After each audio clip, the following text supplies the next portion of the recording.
Hello, I'm David DeCosmo. Welcome to ECTV Live. I'm joined by my co-host, Rusty Fender. Rusty? Good to see you, David. Good to see you as well. Busy travel season is upon us, the busiest. That is why we've brought some experts from the Pennsylvania Department of Transportation to join us today.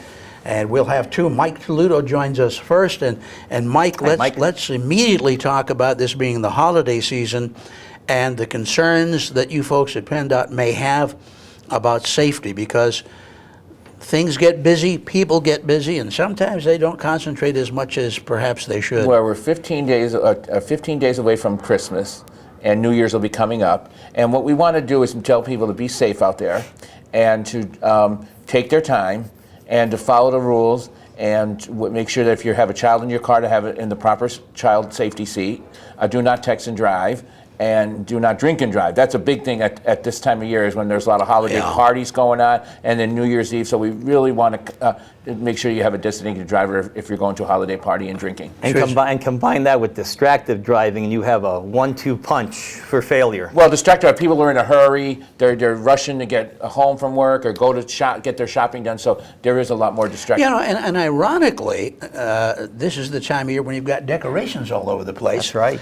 And of course, they are designed to attract your attention, but sometimes that could be a negative. And in the cities, a lot of red and green in the cities too, which really causes a problem. I noticed that. Even myself, I was looking at the decorations. You got to be careful. That's a good point you brought up. Sure. How much does traffic increase in an area like ours around the holiday season? Well, according to AAA, they say they'll have over 50 million people nationally driving more. And I think with lower gas prices, more people will be out this holiday season. And even more if the weather's better.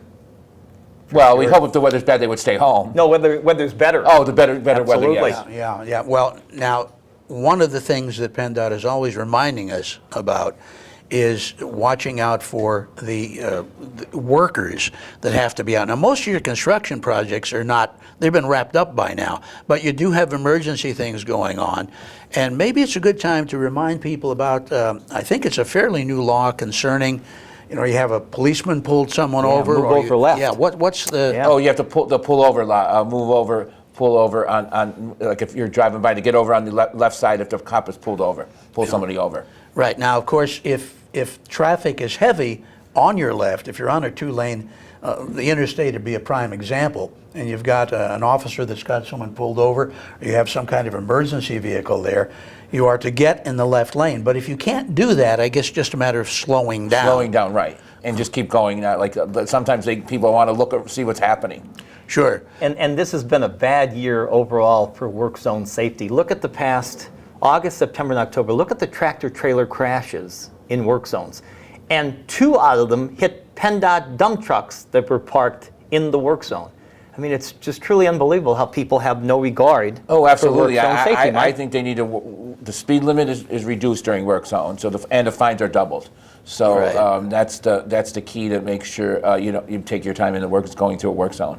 Sure. Now, when you're looking, and of course you don't do the investigating, it's the police, but are we finding that the texting is still the biggest problem with regard to distracted driving? I would say, though, among certain age groups, too, that there would be, the younger kids are texting and driving, too. And even older adults, too. It's not just, I don't think it's just the younger generation, but I would still think that's one of the distractions. Sure. Well, I guess the real answer is just common sense. Put your phone in the back, in your purse, or in your glove compartment, or shut it off. Okay. Well, holiday safety, you know, it's going to be up to you folks to make sure you do that the right way. Mike, thank you so much. We're going to call your partner in just a second and talk about some of what PennDOT has faced already. Even though winter's not hit, Rusty, we've had touches of winter. You're right. And, you know, the thing is, I think everyone for the first snowstorm, whether you're in Maine and Colorado where it snows in June, or Pennsylvania, I think no matter how prepared you are, I think that it's always a learning experience for the first snowstorm. Yeah. It's a learning experience for those who haven't driven in snow since last March or April. It's a learning experience for brand new crews. You know, PennDOT's down, as James will tell you, PennDOT's down about 600 drivers. 600 statewide. I mean, snowplow drivers, it's a tough job. It's a seasonal job. You're on call. You're in bed. 2 o'clock in the morning, you get the call. You got to report.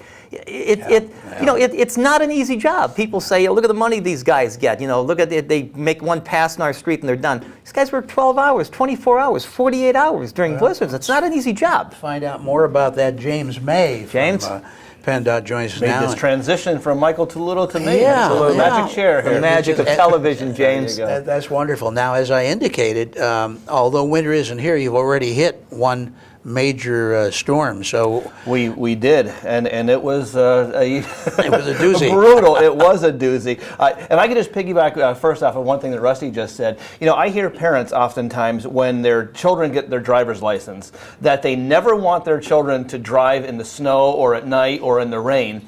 And I understand that when they're first learning to drive. But I always tell people, my personal belief is that have your kids get their driver's license as soon as they can, because that gives them more time that they're under your roof and under your guidance when you can have a little bit more oversight. And eventually, when you're still around and they're, you know, where you're driving with them, allow them to drive in the snow and in the rain, because, you know, at some point they will have to do that. And I know with my kids, it's difficult. And, you know, if the two of us were getting in a car together, my tendency is like, okay, it's raining, I'm going to drive. Or okay, it's dark, I'm going to drive. Or it's snowing, I'm going to drive. But they'll never get a chance. Exactly. Then. See? Yeah. And so that was neither here nor there. But time out, gentlemen, because Yes. I've got a couple of teenagers who are, one just got a license, the other is preparing to. And these days, you must account for a certain amount of Yes. driving in bad weather. You do, And yes. while you're under that Is that first a permit. fact? Yeah. They yeah. change. Well, that's something new. Yes. I wasn't Yeah, you aware know. of that. Yeah, and my one daughter actually logged on her smartphone the hours with rain and in some How cases about snow. that? Yeah. So it is. And it's nighttime, I think, is the other Yes, requirement. the other- Nighttime. Really? yeah. So it's a inclement good. weather. Yeah. It's not like, you know, when I got a license, you had to take the road test, but Right. I didn't have to do it in certain kinds of conditions or prove that I had driven 40 or so hours. Well, and you and I are from the era too. I tell this to a lot of folks, and they say, "What are you talking about? We had to have the state police sit in Yes. our Yeah. car with us." And people Yeah. say they stopped that 30 years ago. Well, yeah, I understand that, but it was really stringent back Yeah. then when Oh, you yeah. had the Yeah. state trooper, and he made you do what's called the 3-point turn and all Yeah. that. You know, now you have your driver's license Right. examiners and assistants and all that do Yeah. that, but it was really stringent getting a license back Well, in the And 60s Dave had to and actually 70s. get out and feed the horse every so often, and you know that was all part of the driver's And test as carrying well. the whip was yeah, such a- the whip such- and the horse. such and the Maybe a your carriage. last appearance on this show, James, so make this a good one. Yes. All right. Speaking of whip, how are the roundabouts coming? There you go. There you go. Wonderful. The roundabouts are a wonderful thing. No, I didn't mean to kind of distract No, from. I know it's- we were just talking about this but- last winter storm. Yeah, and I'm wondering, because that was sort of pre-actual winter, has that overtaxed us now with regard to supplies, manpower, everything else, for when we do face what's ahead? What we found with that last storm, there were a few factors that really played out, and we just had an after-action review on that. We sat down with the Pennsylvania State Police, some towing companies. And it was exacerbated by the fact that they only called for 3 inches of snow, and people are going to say, well, I work for PennDOT, I'm going to Yes. stick up for them. No, that's not true. Right. They called for 3 inches of snow until we got the 3 inches of snow, then raised it to 6. When we got 6, they raised Right. it to 10. So that plays a lot into that. And the other factor was not just the amount of snow, but it was the rate at which it was coming down. Because the initial forecast was for 3 inches of snow coming at 1 inch per hour. That is a very, very different forecast than 3 inches per hour. And just to put it in perspective, some of our plow routes are 3 hours in length. So, you know, by the time the plow goes past your driveway, it'll be 3 hours by the time it comes back again. Right. Under a 1 inch per hour scenario, that means there's 3 inches of snow on the ground when he comes back.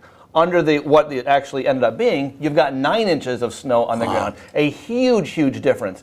Where it really makes an impact for us is that if the forecast had been for 3 inches per hour from the beginning, we end up contracting and working with a lot of tow companies that we pre-position the tow trucks out there. A lot of people will ask us, why do I see PennDOT trucks out, you know, plow trucks sitting on 81 a half hour or an hour before the storm? Because lesson from the Valentine's Day storm right. is we want the trucks to be pre-positioned. Right. If we have a forecast of 3 inches per hour, in that scenario, we also will contract with local tow companies. Now, there's always this balance because they don't sit there for free. We have to take taxpayer money and pay them Oh, sure. to sit there and wait. But if we know that there's a storm with 3 inches per hour, and the other factors in this one were that it came at rush hour, so you have a storm that's coming in at like 4 o'clock, it started about 2 o'clock, but rush hour at 3 inches per hour is just a recipe for very bad things to happen. And the average folk don't realize that those $250,000 dump trucks have infrared sensors, which in the cab, it's like the cockpit of a Boeing. They can tell the relative humidity, when the temperature is going to drop. They have infrared that shines down to the pavement, that checks the temperature of the road. It may be below freezing in the air, but the pavement be at 40 degrees. So you're not going to waste all your salt and anti-skid. It's very complex, plus, as you well know, James, the spread rates of salt to anti-skid from the trucks. This is not just somebody going out and just riding around, as a lot of folks think, and just spreading salt. This is a highly specialized and scientific procedure. It is. And it used to be, in the old sort of mechanical days, that it would just, there was a spreader in the back and it would just throw it all over the place. But, the other thing, as we look at this last storm that we found, was that anytime you have the first storm of the season, people don't have good snow tires on yet, and so that makes it more difficult. Many times you don't realize how bad your tires are until the first storm, and you say, oh, maybe I should have checked these because I'm not making it up my driveway. Good point. The other thing that happens is we do pre-treat the roads, and we did pre-treat the roads in this last storm, but if you look at the road condition in like February as compared to in November when this last storm happened, over the winter there's a salt residual that just stays on the road and it sits there. And so even when we go and pre-treat the road, it's not the same type of road condition as you have. So when you have the first storm of the season, when people have bad tires and you don't have that salt residue on the ground, and then you also have a situation where you've got the rate being wrong and it coming predicted for 1 inch per hour and it was 3 inches per hour. It was a very, very difficult storm for us. Yeah, the auto equivalent of the perfect storm. It was. That's true. This storm was the perfect storm for us, and it really was. But you had to use supplies that normally you would not have had to use until now or after December. So is that already decreased the amount available? It did a little bit, but not as much as because the storm, there wasn't like a whole lot of ice. What uses a lot of our supplies is when we end up with an ice storm type of situation. So, we went out, we pre-treated the roads. Where we ended up using kind of more resources than we had planned was just in the whole towing and getting the trucks free. One of the things, and in our after-action review, that we learned from this, and I had never heard this before, but I guess word to your viewers, if you see yellow lights coming up behind you, move, if they're coming up on the right, move over so that they can get up to the front of the line. We always hear that, if there's a fire truck behind you or a police car coming up on the shoulder, to pull over and let them pass. We had numerous instances of people that would see the yellow lights and just not even move over and let them pass.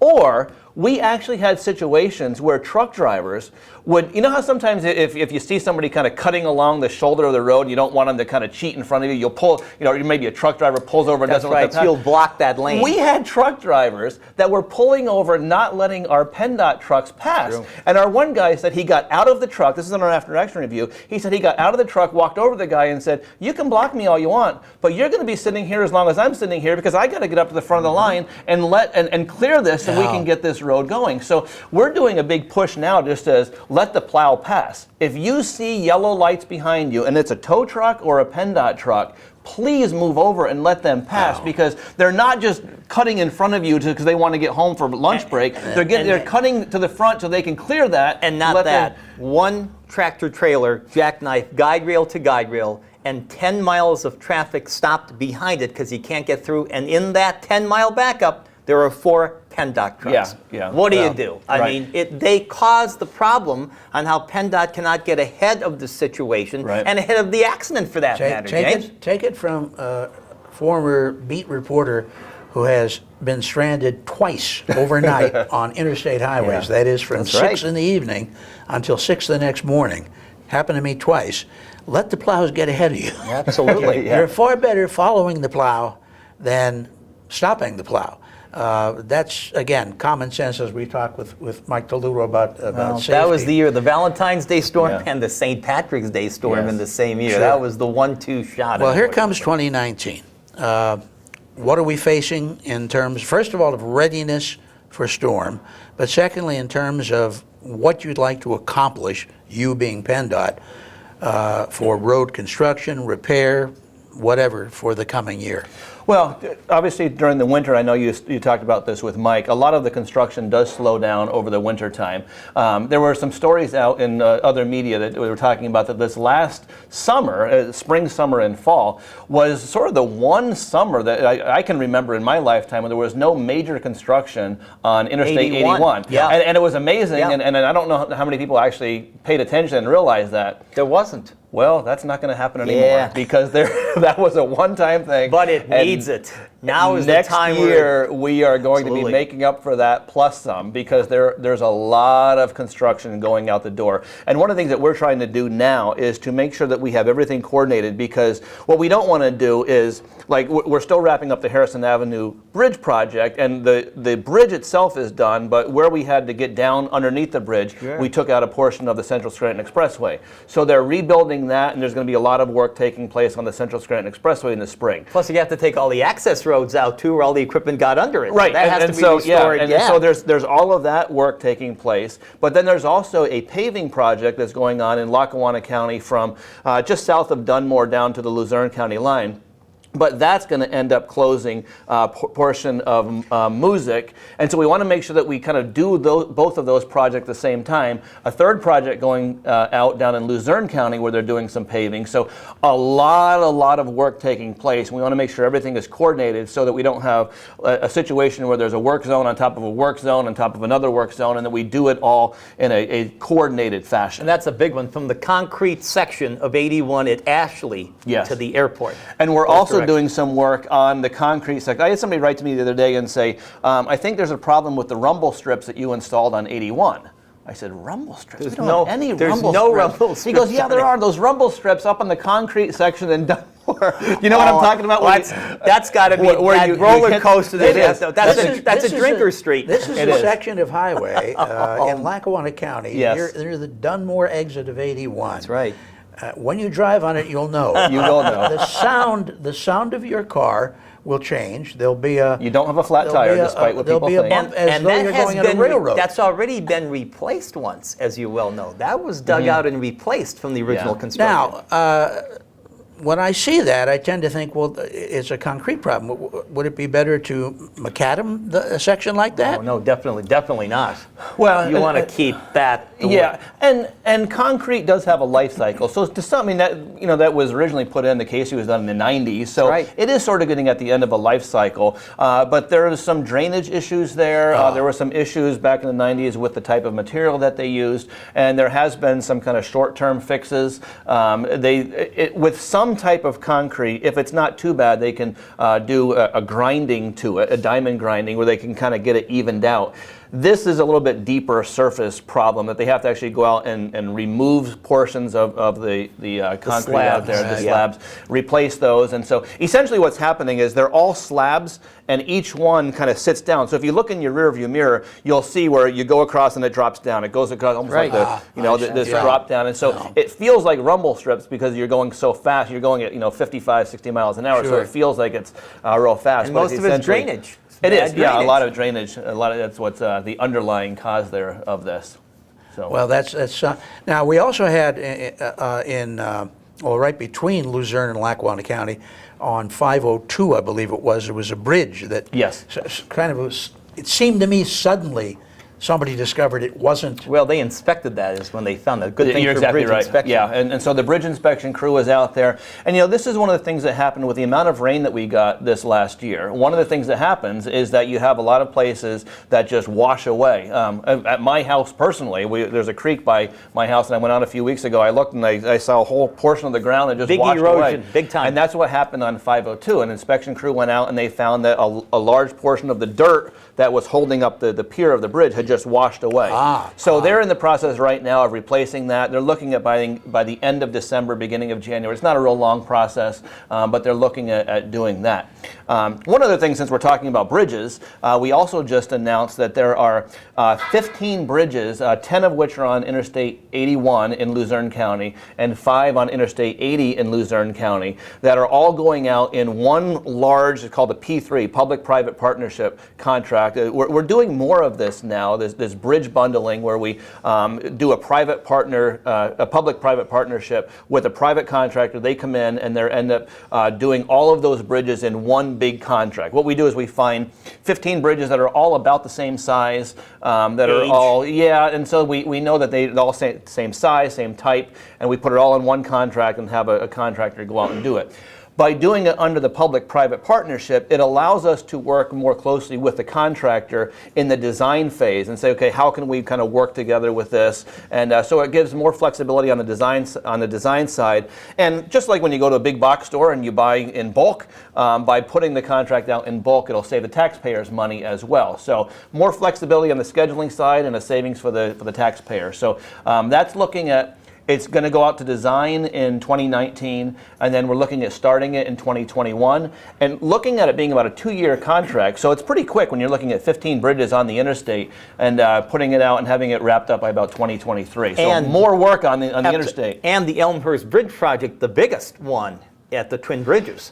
That one's going out? Yep. Yeah, there's a whole lot of stuff. We're on the design side now for a bridge on Green Ridge Street in Scranton. Yes. That's still a ways out, but we're looking at some sort of creative ways to do that, because a bridge like that, when it was originally put in, obviously didn't have the traffic that it has now, and so now you're looking and saying, how do you replace a bridge and still maintain traffic for the public to go through? So your options really are, can you come along and build can you do half-width construction where you would have flaggers out there and you'd replace one half, and one lane each that way. Would create a traffic nightmare for people. And the problem to build a temporary span is there's not a heck of a lot of room on the Green Ridge side because there are buildings in its right, place. and So that would require eminent domain.